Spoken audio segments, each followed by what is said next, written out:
Foodies, તો દેવ્યાનીઝ કિચનમાં તમારું સ્વાગત છે। આજે આપણે બનાવીશું ગરમીઓમાં પીવાની મજા પડે તેવી ઠંડી ઠંડી ડ્રાય ફ્રૂટ્સ લસ્સી।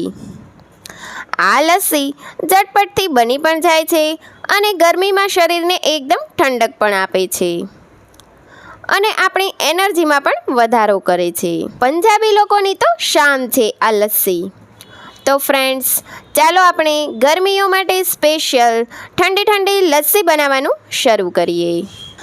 લસ્સી બનાવવા માટે સૌપ્રથમ આપણે અહીં એક બાઉલ લઈશું અને તેમાં આપણે એક મોટી વાટકી જેટલું દહીં ઉમેરવાનું છે અને સાથે જ તેમાં 2 મોટી ચમચી ખાંડ ઉમેરીશું। તમારી પાસે દળેલી ખાંડ હોય તો તમારે તે ઉમેરવાની।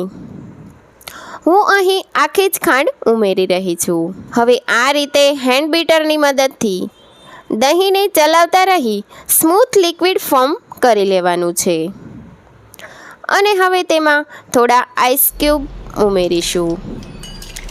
આઈસ ક્યુબ ઉમેરવાથી લસ્સી એકદમ ઠંડી ઠંડી તૈયાર થશે। તો તમે જોઈ શકતા હશો કે એકદમ સ્મૂથ આપણું દહીં ઘોળાઈ ગયું છે। હવે આ રીતની ઝેરણીની મદદથી તેને 4 થી 5 વાર મિક્સ કરી લઈએ અને હવે તેમાં થોડી કાજુ બદામની સ્લાઇસ અને દ્રાક્ષ ઉમેરીશું અને ફરી મિક્સ કરી લઈશું। તો ફ્રેન્ડ્સ, ખૂબ જ ઓછી સામગ્રીમાંથી ઝટપટથી બની જાય અને ઉનાળાની ગરમીમાં પીવાની મજા પડે તેવી આપણી ડ્રાય ફ્રૂટ્સ લસ્સી બનીને તૈયાર છે। હવે આ રેડી થયેલી લસ્સીને આપણે સર્વિંગ ગ્લાસમાં કાઢી લઈશું અને તેમાં આપણે ફરી 2 થી 3 આઈસ ક્યુબ ઉમેરીશું અને સાથે ઉપર ડ્રાય ફ્રૂટ સ્પ્રિંકલ કરીશું। આ લસ્સી એકદમ ઠંડી જ પીવાની મજા આવે છે। તમારે જો ડ્રાય ફ્રૂટ્સ ન નાખવું હોય તો માત્ર તમે મીઠી દહીંની લસ્સી પણ બનાવી શકો છો।